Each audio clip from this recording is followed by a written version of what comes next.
Hello good morning dear students. मैं राम बाबू sir विज्ञान की ऑनलाइन क्लासेज में आपका हार्दिक अभिनंदन करता हूं। डियर स्टूडेंट्स, अपना केमिस्ट्री का जो चैप्टर चल रहा है, किताब का अपनी बुक्स का 5वां चैप्टर और केमिस्ट्री का फर्स्ट लेसन है दैनिक जीवन में रसायन। इस दैनिक जीवन में रसायन में मैंने इसके 4 पार्ट आप लोगों को करा दिए हैं। आज मैं 5वां पार्ट करा रहा हूँ जिसमें हम पीएच स्केल के बारे में अध्ययन करेंगे। डियर स्टूडेंट्स, पीएच स्केल क्या होता है इसके बारे में हम जानेंगे। तो पीएच स्केल अर्थात पीएच स्केल जो था सन 1909 में सोरेनसन नामक एक वैज्ञानिक थे। सोरेनसन नामक वैज्ञानिक, इन्होंने सबसे पहले पीएच स्केल के बारे में बताया, पीएच स्केल क्या है, और सन 1909 में इस वैज्ञानिक ने पीएच स्केल का निर्माण किया। पीएच स्केल दो शब्दों से मिलकर के बनता है। पीएच में पी जो शब्द है ये जर्मन भाषा के पोसांस, अंग्रेजी में इसको लिखते हैं पोटेंज, इसका मतलब होता है शक्ति, और एच का मतलब होता है हाइड्रोजन आयनों की सांद्रता। एच का मतलब हो गया यहाँ पे हाइड्रोजन आयनों की सांद्रता। पी पोसांस यानी पोटेंस जर्मन भाषा का शब्द है जिसका मतलब होता है शक्ति, और एच हाइड्रोजन आयनों की सांद्रता, यानी हाइड्रोजन आयनों की सांद्रता जिस पैमाने पर हम मापते हैं वो पैमाना पीएच स्केल कहलाता है। डियर स्टूडेंट्स, इसमें बहुत सारे स्टूडेंट्स इस शब्द को पी शब्द का मतलब शक्ति यानी पावर से ले लेते हैं, जबकि पी शब्द का मतलब यहाँ पे पावर नहीं होता। पी शब्द का मतलब होता है यहाँ पे पोसांस यानी पोटेंज, इसका मतलब शक्ति होता है। तो ये जर्मन भाषा का पोटेंज शब्द है, इसी से शक्ति बना है, और एच होती है हाइड्रोजन आयनों की सांद्रता। तो पीएच में पूछा जा सकता है कि पी शब्द का शाब्दिक अर्थ क्या होगा, तो पोसांस होगा, पोटेंज होगा, जिसका मतलब होता है शक्ति से, और एच का मतलब होता है हाइड्रोजन आयनों की सांद्रता, यानी वह पैमाना जिस पर हाइड्रोजन आयनों की सांद्रता का हम लोग पता लगाते हैं उसे पीएच स्केल कहते हैं। अर्थात इसकी जो परिभाषा है सीधी सी, वो परिभाषा मैं आपको बता दूं, हाइड्रोजन आयनों की सांद्रता का ऋणात्मक लॉग मान, हाइड्रोजन आयनों की सांद्रता का ऋणात्मक लॉगरिथम बोलते हैं, लॉग यानी कि लघु गुणक, हम लॉग जो पढ़ते हैं लघु गुणक पीएच कहलाता है, यानी कि हाइड्रोजन आयनों की सांद्रता का ऋणात्मक लॉगरिथम जो मान होता है वो किसी भी पदार्थ का पीएच होता है, और जिस पैमाने पर इसका हम मापन करते हैं तथा जिस पैमाने पर हम पीएच का मान ज्ञात करते हैं उसे पीएच स्केल कहते हैं। अर्थात पीएच बराबर माइनस लॉग 10 एच प्लस, यानी कि अब ये क्या है, पीएच का मतलब दिया है यहाँ पे पीएच, वह पैमाना यानी हाइड्रोजन आयनों की सांद्रता का ऋणात्मक लॉग, ये ऋणात्मक लॉग है, माइनस लॉग 10 ऋणात्मक लॉगरिथम लघुगणक पीएच कहलाता है, तो ये पीएच कहलाता है, तथा जिस पैमाने पर पीएच का मान ज्ञात करेंगे पीएच स्केल होगा। तो हाइड्रोजन आयनों की सांद्रता का ऋणात्मक लघुगणक पीएच कहलाता है, और जिस पैमाने पर पीएच का मान ज्ञात करते हैं उसे पीएच स्केल कहते हैं। पीएच बराबर minus log 10 H plus ion, अर्थात पीएच बराबर माइनस लॉग 10 हाइड्रोनियम आयन, ये H3O हाइड्रोनियम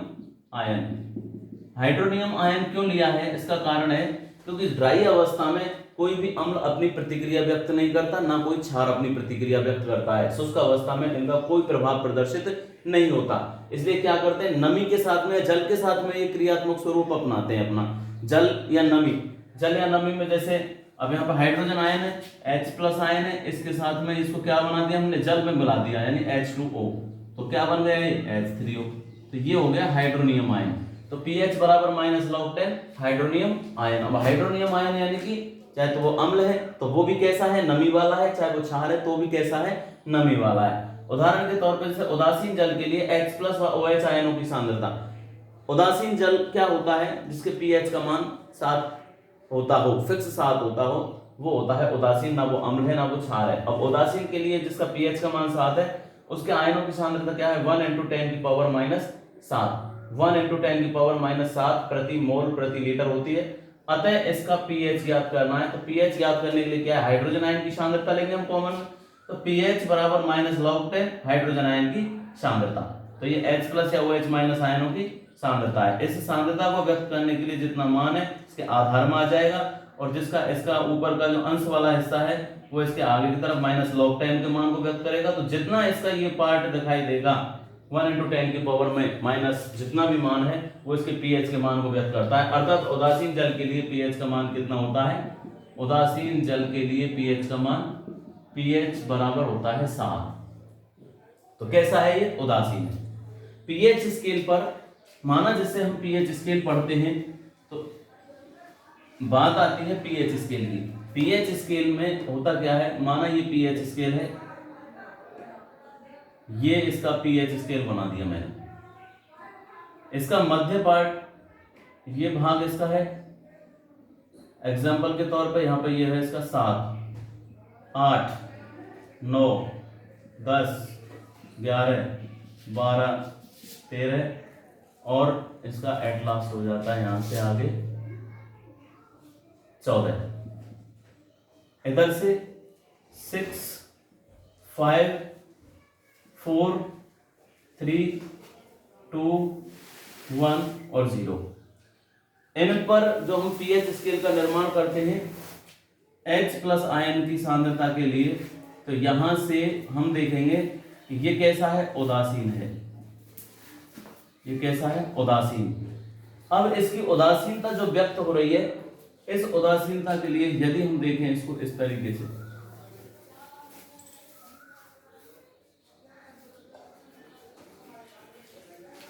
यहां पर हम देखते हैं ये H+ और ये OH-। इसमें हम लोगों ने क्या देखा? 7 से कम जिनका pH का मान होता है वो क्या होते हैं? अम्ल होते हैं। और 7 से ज्यादा जो होते हैं वो होते हैं क्षार। जिनके pH का मान 7 होता है वो उदासीन होते हैं, जिनका pH का मान 7 से कम होता है वो अम्ल होते हैं, जिनके pH का मान 7 से ज्यादा होता है वो क्षार होते हैं। तो ये pH स्केल पर अम्ल, उदासीन और क्षार के बारे में हम लोगों ने जाना कि अम्ल क्या होता है। ऐसे पैमाने pH स्केल के आधार पर अम्ल क्या होते हैं, तो जिनके pH का मान 7 से कम होता हो वो अम्ल कहलाते हैं। क्षार क्या होते हैं pH पैमाने के आधार पर? जिनका pH का मान 7 से अधिक होता है वो क्षार कहलाते हैं। अब बात आती है इनकी प्रबलता की। प्रबलता में यदि हम देखें तो जैसे जैसे 7 से हम ऊपर जाएंगे तो ये प्रबलता क्षार की बढ़ेगी। क्षार कैसा होगा? प्रबल होगा। लेकिन अम्लों की प्रबलता इधर इस दिशा में चलेगी। जैसे जैसे हम 7 से कम आएंगे तो ये क्या होगा? प्रबलता इस दिशा में चलती है, प्रबल अम्ल। उदाहरण के तौर पे माना मैं ये कह दूं किसी भी विलयन के pH का मान, किसी भी विलयन के pH का मान माना एक तो है 2, एक विलयन के pH का मान कितना है? 2। दूसरे विलयन के pH का मान है 6.5, एक विलयन के pH का मान है 7, एक विलयन के pH का मान है 9 और एक विलयन के pH का मान है 12.5। इस तरीके से माना pH के मान दिए हुए हैं। अब हमको इनमें प्रबल अम्ल, प्रबल क्षार, उदासीन ये बताने कि इनमें कौन सा अम्ल प्रबल है, कौन सा दुर्बल है, कौन सा क्षार है, कौन सा प्रबल क्षार है, कौन सा दुर्बल है, कौन सा उदासीन है। इनमें जब हम बताते हैं तो एग्जाम्पल के तौर पे अब ये क्या है? जिसके pH का मान 7 होता है वो कैसा होता है? उदासीन। वो कैसा है? उदासीन। ऐसे बढ़ रहे हैं हम, ये बढ़े, हाइड्रोजन आयन की सांद्रता बढ़ाते चले जा रहे हैं इस दिशा में। तो सांद्रता जब हम बढ़ाएंगे तो प्रबलता इस दिशा में क्या हो रही है? मैंने जो एरो लगाया है इसका मतलब है कि प्रबलता ऐसे बढ़ती जा रही है। तो यहां पर जब ये प्रबलता ऐसे बढ़ती जाएगी तो इस प्रबलता को बढ़ाने के लिए हम लोगों ने क्या देखा कि pH स्केल के अंतर्गत माना किसी के pH का मान 9 है और किसी के pH का मान 12.5 है, तो ये दुर्बल क्षार है। कैसा है? दुर्बल क्षार। और ये कैसा है? प्रबल क्षार। बात आती है pH के मान की 7 से कम में। 7 से कम में प्रबलता इस दिशा में उल्टी चलती है, ये ध्यान रखना है। 7 से कम में pH का मान उल्टा चलता है और उल्टे चलने पर हम देखते हैं कि यहाँ पर ये कैसा है? प्रबल अम्ल है। जिसके pH का मान 7 से कम है वो कैसा है? अम्ल है, पहली बात। और जितना कम है वो उतना ही प्रबल होगा, तो ये प्रबल है। इसकी अपेक्षा ये विलयन ये कैसा है? दुर्बल अम्ल है, ये ध्यान रखना है। यानी pH का मान 7 से जब हम इस दिशा में आएंगे, 7 से 0 की दिशा में आएंगे तो 7 से 0 की दिशा में आने पर जैसे जैसे हम इस दिशा में बढ़ते जाएंगे तो अम्लों की प्रबलता बढ़ती चली जाएगी और जैसे जैसे 7 तक पहुंचेंगे तो यहाँ पर ये दुर्बलता आ जाएगी। 7 से ऊपर हम जैसे जैसे सीधे दिशा में जाएंगे तो क्षारों की प्रबलता बढ़ती चली जाती है। तो ये होती है प्रबलता और दुर्बलता किसी भी पीएच स्केल के ऊपर हम इनका मापन करते हैं। इनका मापन करने के बाद में सीधा सा हम लोगों को ध्यान रखना है, पीएच का मान यदि 7 से कम है तो क्या है, वो अम्ल है। पीएच का मान यदि 7 है तो वो कैसा है, उदासीन है। और पीएच का मान यदि 7 से अधिक है तो वो क्षार है। इनकी क्षार और अम्लों की प्रबलता के बाद में हमारे शरीर का जो पीएच परास होता है, मानव शरीर का पीएच परास कितना होता है, लगभग 7 से 7.8, 7 से 7.8, यानी कि उदासीन से और थोड़ा सा क्षारीय होता है, इनके बीच में क्रियाशील होता है। मानव के रुधिर का जो पीएच होता है वो कितना होता है, लगभग 7.4 होता है। ये ध्यान रखना है, रुधिर का पीएच पूछ लिया जाता है क्योंकि इसका ये रुधिर का पीएच 7.4 होने के कारण ये कैसा होता है, हल्का क्षारीय होता है, हल्का क्षारीय होता है। यहां पर अगर हम देखते हैं तो 0 कंडीशन पे यहाँ पर ये HCl एसिड होता है, सबसे प्रबल अम्ल होता है। यहां पर हम देखें क्षारों में तो NaOH होता है जो सबसे प्रबल क्षार होता है। तो ये अम्ल क्षार के बारे में हम लोगों ने इसमें यहाँ पर हम देखा कि अम्ल क्या होते हैं, क्षार क्या होते हैं पीएच स्केल के आधार पर। अब मैंने बताया, इससे पहले हमने पढ़ा एसिड बेस सॉल्ट, इसके बाद में इनसे संबंधित परिभाषाएं हम लोगों ने पढ़ी कि इनमें परिभाषाएं क्या हैं। उन परिभाषाओं के आधार पर जिन जिन वैज्ञानिकों ने अपने सिद्धांत दिए उनके आधार पर हम लोगों ने सिद्धांतों को देखा। उन सिद्धांतों में आर्रेनियस का सिद्धांत पढ़ा, ब्रांस्टेड-लोरी का सिद्धांत पढ़ा, उनके अलावा लुईस का सिद्धांत पढ़ा। ये लुईस और ब्रांस्टेड-लोरी के सिद्धांत के बाद में अगला जो हम कंडीशंस देखते हैं उनमें हम लोगों ने क्या देखा कि पीएच स्केल के बारे में हम लोग जो अध्ययन कर रहे हैं उनके गुण उपयोगों के बाद में। तो ये पीएच स्केल क्या होता है, पीएच स्केल का सबसे पहले 1909 में सोरेनसन नामक वैज्ञानिक ने बताया कि पीएच स्केल क्या है, पीएच स्केल का आविष्कार किया। यो मान लें पीएच स्केल में पी शब्द का मतलब होता है पोसांस, अर्थात अंग्रेजी के पोटेंस शब्द से बना है, जर्मन भाषा का शब्द होता है पोटेंस यानी पोसांस, जिसका मतलब होता है शक्ति। बहुत सारे स्टूडेंट यहाँ पे कंफ्यूज होते हैं, उनमें पी का मतलब शक्ति से लगा लेते हैं, शक्ति होता है ये कन्फर्म है, लेकिन यहाँ पे पी शब्द को क्या कर देते हैं, वो पावर कर देते हैं। ये गलत है। पी शब्द का मतलब यहाँ पे पावर नहीं होता, पी शब्द का मतलब जर्मन भाषा के पोसांस या पोटेंस शब्द से बना है, जिसका मतलब होता है शक्ति, और एच का मतलब होता है हाइड्रोजन आयनों की सांद्रता, यानी वह पैमाना जिस पर हाइड्रोजन आयनों की सांद्रता का मापन किया जाता है वो पीएच स्केल कहलाता है। बात आती है पीएच स्केल के बाद में, अब हम लोग पढ़ेंगे कि दैनिक जीवन में पीएच का महत्व क्या होता है। दैनिक जीवन में पीएच का महत्व,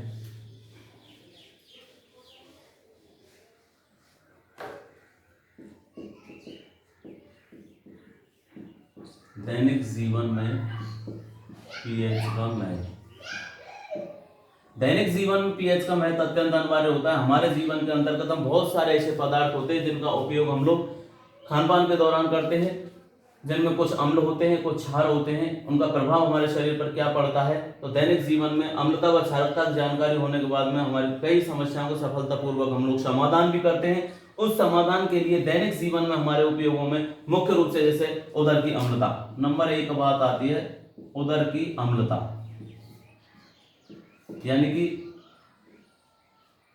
एसिडिटी इन स्टोमक। उदर की अम्लता यानी कि एक तरीके से उदर के अंतर्गत एसिड का प्रभाव होना। हमारे शरीर में क्या होता है, जब भी भोजन का पाचन होता है तो भोजन के पाचन के दौरान HCl अम्ल की सक्रियता होती है। इस शिकायत को दूर करने के लिए उदर में जलन का जो अनुभव होता है वो हाइड्रोक्लोरिक अम्ल के कारण होता है। इस समय हमारे उदर में जठर रस, जिसमें हाइड्रोक्लोरिक अम्ल होता है, अधिक मात्रा में बनता है, जिससे उदर में जलन और दर्द होती है। तो यहाँ पर ये हाइड्रोक्लोरिक अम्ल अधिक बनने के कारण यहाँ पर उदर में जलन व दर्द का एहसास होता है।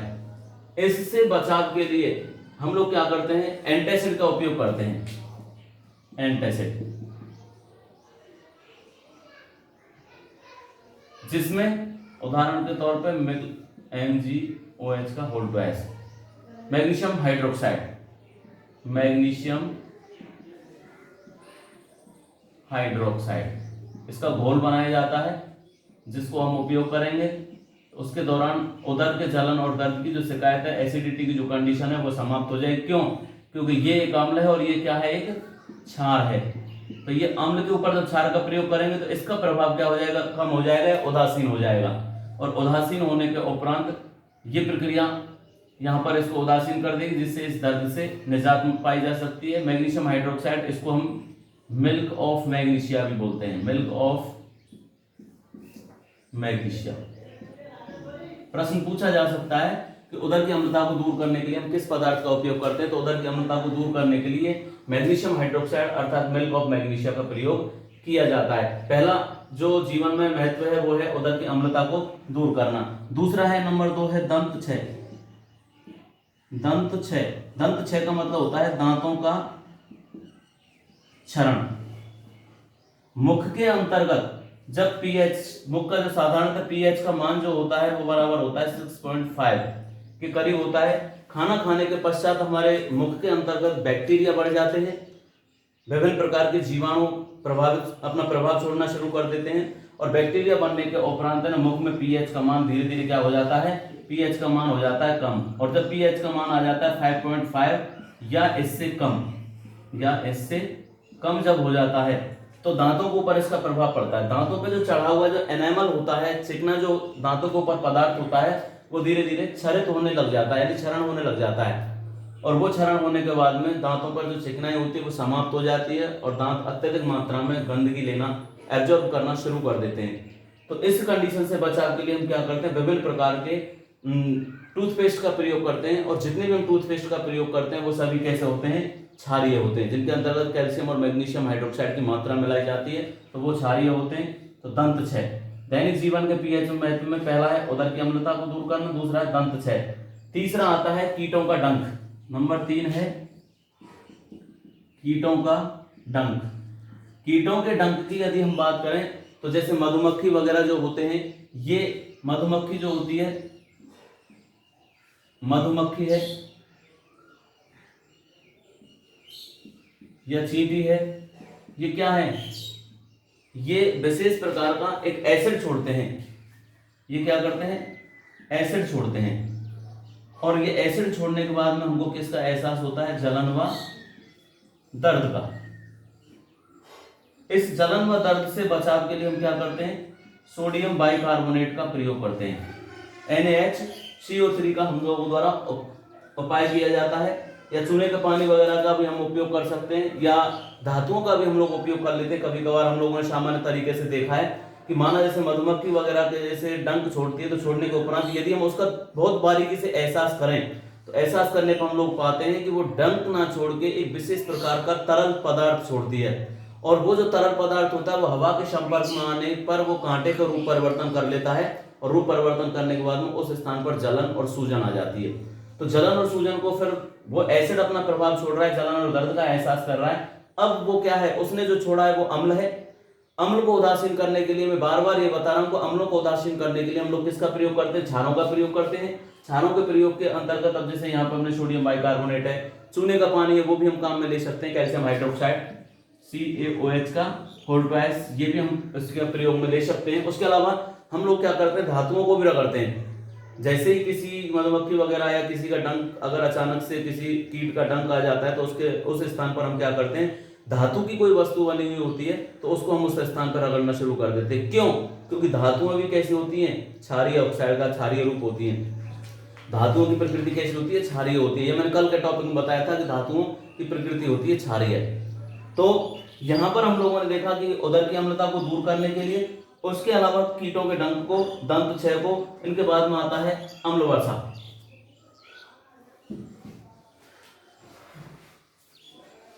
अम्ल वर्षा चौथा है अम्ल वर्षा। सामान्य रूप से जो वर्षा की जो कंडीशंस देखने को मिलती है, इनमें हम लोग देखते हैं कि अम्ल वर्षा जो है विभिन्न प्रदूषकों के कारण जब वर्षा के जल का पीएच का मान नॉर्मली 5.7 या इससे कम हो जाता है, 5.7 या इससे कम, किसका, वर्षा का जल, वर्षा का जल, यानी बरसात के दिनों में जो जल जो उत्पन्न होता है वो जल अगर 5.7 या इससे कम इसके पीएच का मान हो जाता है, तो ऐसी कंडीशन में उसमें क्या है, अम्लता का प्रभाव पड़ने लग जाता है, यानी अम्लीयता का प्रभाव पड़ने लग जाता है। तो मृदा पे जब ये आता है तो मृदा की प्रकृति भी कैसी हो जाती है, अम्लीय हो जाती है। इससे मृदा कैसी हो जाती है, मृदा में अम्लीयता का प्रभाव बढ़ जाता है, अम्लीयता का प्रभाव बढ़ जाता है। पीएच के मान में, यदि वर्षा के जल का पीएच का मान 5.7 या इससे कम होता है तो ऐसी कंडीशन में ऐसी वर्षा कैसी होती है, अम्लीय वर्षा होती है। इसके कारण यदि ये वर्षा का जल जमीन के ऊपर आता है तो इससे क्या होता है, मृदा की अम्लीयता का प्रभाव देखने को मिलता है। अर्थात ऐसी वर्षा, इस प्रकार की वर्षा जिसमें पीएच का मान 5.7 या इससे कम होता है तो वो कैसी होती है, अम्ल वर्षा कहलाती है, अम्ल वर्षा कहलाती है। इनके बाद में ये विभिन्न प्रकार से मिट्टी के लिए तो हानिकारक होती है। मृदा में पाए जाने वाले छोटे छोटे सूक्ष्म जीव, कीट व विभिन्न प्रकार के जो जैविक अंश होते हैं, ह्यूमस की मात्रा होती है, उनको भी ये समाप्त करने का कार्य करती है। इससे बचाव के लिए जितना हो सके हम कार्बनिक प्रदूषकों का उपयोग हमारे द्वारा कम से कम किया जाए और प्रदूषणों पर नियंत्रण रखा जाए। प्रदूषकों पर नियंत्रण करके हम इससे बच सकते हैं। इसके बाद में पांचवा जो है वह है मृदा, मृदा की पीएच, यानी कि मिट्टी की जो पीएच का मान जो होता है, मृदा की पीएच का मान ज्ञात करके मृदा में बोई जाने वाली फसल का चयन किया जाता है और मृदा के अंतर्गत विभिन्न प्रकार के उर्वरकों का उपयोग करके हम अच्छी फसल या निर्धारित रूप से फसल का हम उपयोग कर सकते हैं। तो ये पीएच स्केल के महत्वों में मैं फिर एक बार रिपीट करना चाहूंगा। पहला, दैनिक जीवन में पीएच के महत्वों में फर्स्ट कराया मैंने उदर की अम्लता, यानी उदर के अंतर्गत हाइड्रोक्लोरिक अम्ल सक्रिय रूप से प्रसारित होता है, जिसके कारण जब अत्यधिक मात्रा में अम्ल का प्रभाव प्रसारित होने लग जाता है तो उदर के अंतर्गत जलन और दर्द का एहसास होता है। इसको उदासीन करने के लिए हम लोगों द्वारा विभिन्न मिल्क ऑफ मैग्नीशिया जैसे पदार्थ का उपयोग किया जाता है, जिसके माध्यम से इस अम्लीयता के प्रभाव को कम किया जाता है। दूसरा मैंने करा है दंत क्षय। दंत क्षय में मुख्य सामान्यतः जो पीएच का मान होता है वो 6.5 होता है, 6.5 होता है। और 6.5 के अलावा यदि ये मुख्य पीएच का मान 6.5 से जितना कम हो जाता है तो फिर वो दंत क्षय की शिकायत देखने को मिलती है। ऐसी कंडीशन में क्या होता है, हम जैसे भोजन वगैरह करते हैं तो कीटाणु और बैक्टीरिया हमारे मुख के अंतर्गत प्रकट हो जाते हैं, जिनके कारण मुख का पीएच का मान क्या हो जाता है, कम हो जाता है। इस पीएच के मान को कम करने से रोकने के लिए हम क्या करते हैं, विभिन्न प्रकार के क्षारकों का टूथपेस्ट का प्रयोग करते हैं, जिसके कारण हमारे मुख के अंतर्गत इनका प्रभाव समाप्त होता है। वरना यदि अगर ये बढ़ता चला गया तो इसके कारण दांतों पर जो जमा हुआ जो एनेमल होता है, जिसके कारण दांतों की ऊपरी सतह चिकनी होती है, वो रफ हो जाती है, जिसके कारण दांत गंदगी लेना या एब्जॉर्ब करना शुरू कर देते हैं, जिसके कारण लंबे समय तक और धीरे धीरे दांतों का क्षरण होना शुरू हो जाता है। तीसरा दिया था मैंने कीटों का डंक। कीटों के डंक को हम लोगों ने देखा कि मधुमक्खी या चींटी विभिन्न प्रकार के कीट होते हैं, जिनके काटने पर जलन या दर्द का एहसास होता है। इस जलन या दर्द के एहसास को कम करने के लिए सोडियम बाइकार्बोनेट कैल्शियम हाइड्रोक्साइड का उपयोग करते हैं। सामान्य रूप से हम धातुओं को भी उस स्थान पर रगड़ करके कुछ समय के लिए दर्द का एहसास कम कर सकते हैं। उसके बाद में आता है अम्लीय वर्षा। यदि वर्षा के जल का पीएच का मान 5.7 या इससे कम होता है तो ऐसी वर्षा अम्लीय वर्षा कहलाती है। इससे बचाव के लिए हम विभिन्न प्रकार के प्रदूषकों पर नियंत्रण रख के हम इससे बचाव कर सकते हैं। और अगला है मृदा के पीएच। मृदा के पीएच के मान को निर्धारित करके और मान का ज्ञापन करके हम ज्ञात करके पीएच को, उसके आधार पर हम उसकी क्षमता के अनुसार विभिन्न प्रकार के उर्वरकों का उपयोग कर सकते हैं। आशा करता हूं डियर स्टूडेंट, आज जो मैंने टॉपिक कराया पीएच स्केल का, यह आपकी समझ में आ गया होगा। पीएच स्केल क्या होता है, पीएच स्केल के अंतर्गत किस तरीके से अम्लीयता, क्षारकता और उदासीन पदार्थों का हम लोग पता लगाते हैं, दैनिक जीवन में पीएच के क्या महत्व हैं। यहाँ से आगे अगला जो टॉपिक होगा वो होगा दैनिक जीवन के कुछ उपयोग। हमारे दैनिक जीवन में विभिन्न प्रकार के पदार्थों के क्या उपयोग होते हैं, उनके बारे में हम कल के पार्ट 6 में अध्ययन करेंगे। डियर स्टूडेंट्स, जितना मैंने आज पोर्शन कराया है इसको आप घर पर बैठ करके लर्न करें, होमवर्क करें। और यदि किसी भी प्रकार की कोई इसमें इस टॉपिक के अंतर्गत कोई भी पॉइंट यदि समस्या अगर बाहर होता है तो आप कमेंट बॉक्स में जाकर के या फिर ग्रुप के अंतर्गत जाकर के इनके बारे में मुझसे मेरे पर्सनल कॉन्टेक्ट नंबर पे संपर्क भी कर सकते हैं। धन्यवाद।